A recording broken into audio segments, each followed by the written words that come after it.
How can you receive? There's been a lot of discussion about cultural appropriation and what it is, and a lot of celebrities have been getting accused of being cultural appropriators. So, what we believe to be cultural appropriation is when Basically, when you take something from someone else's culture and you use it for your own gain and benefit without any knowledge of their traditions and use it for any type of gain.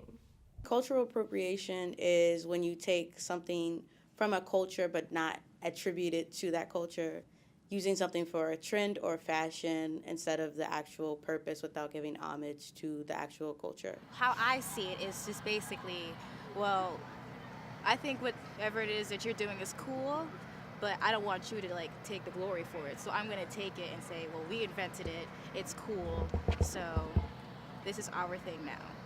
But if you do it, it's not okay, it's not cool. So, is there a difference between cultural appropriation and cultural appreciation? A couple of students at Howard University gathered together to ask their peers and professors. Come on!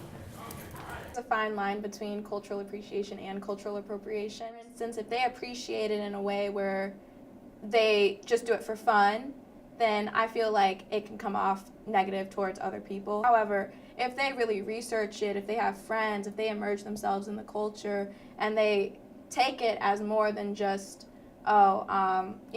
this is just a lifestyle. It's not just a lifestyle. This is how people think, how people act, how people speak, how people feel in love, So if a person researches about it and they fully put themselves committed to learning about it, then cultural appreciation is flattering. The difference between cultural appropriation and appreciation, when you appropriate somebody else's culture, you're just taking it. When you appreciate somebody else's culture, you're acknowledging that it doesn't belong to you and it's actually somebody else's. And kind of what she said, like stealing somebody else's culture, taking credit for it, and still like looking down on the people who actually practice it in real life. Whereas appreciation is like recognizing that, hey, like these people practice, like whatever tradition, or they wear like whatever pattern, and like I'm allowed to like do this too, as long as I like know the meaning of it and know that like I'm not allowed to like steal it. If you're not ugly. Well, my definition of cultural appropriation is two-headed, because what most people call cultural appropriation is maybe more appropriately called cultural evolution. When you take from somebody else's culture and use it within your own group or for yourself, that's cultural evolution, and that's how societies evolve. So in that sense, all right, cultural evolution, that type of cultural appropriation is how societies are built. It's inevitable, it's universal, and it's usually very, very adaptive. Okay? The way we use that term and the way I've used it, I've sort of framed it underneath the notion of what we call cultural racism or cultural hegemony. Those terms sort of deal with situations where things are not necessarily equal between two groups. Normally, people do borrow, cultures borrow from one another. No culture, when it comes into contact with another, remains unchanged.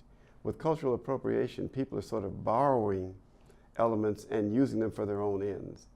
And that's where it gets problematic, I think, that if you misuse somebody else's culture, if you misuse a product from somebody else's culture, then in fact that can be an oppressive kind of an event. And that's when it becomes problematic. We like to think of it as, in terms of culture being an active, productive process. And generally, this is out of Brazil, some people thinking about this out of Brazil, a guy named Gilberto Leal down there, says that generally the fruits of one's culture should be sort of returned to those who produce them. All right? So if you're producing culturally something very rich, but you're not benefiting from it, somebody else is appropriating it for their ends, that can be an oppressive situation. There's many ways one can appropriate a culture. One could be through music, the other could be through hair. But let's see what these students think. You could say that there is definitely cultural appropriation in hip-hop when people are like not giving credit to the original creators and people kind of like forget the whole point of it. Hip-hop was created by black people just to talk about the struggle. Now Eminem's one of my favorite rappers ever. but I do feel like he culturally appropriates the genre. He speaks about a certain content that white folks don't really like to be spoken about in mainstream, but he would have never been able to do that if he wasn't white. He even said in his records, never was a thug, just infatuated with guns. Never was a gangster until I graduated to one. You were never neither. You were never neither. You never lived either lifestyle, so why you perpetuate? Rock is like seen as a white genre, whereas like we as African Americans created rock and roll.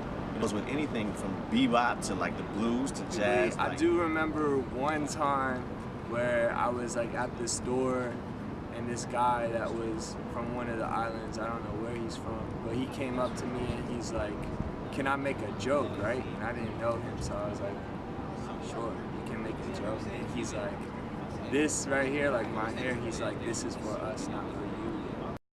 Like the other day I had Bantu knots, and then somebody said, oh, white people call it mini buns. Like, no, that's Bantu knots, but that's a different issue. But it's just, like, when it's on us, it's ridiculed, but when it's with white people, it's like worshipped and glorified. If you're not ugly. In terms of who should address the problem, I feel like the media, the appropriator, and really like just, I guess, people in general, like all have a role in it. So I guess everyone really needs to be educated.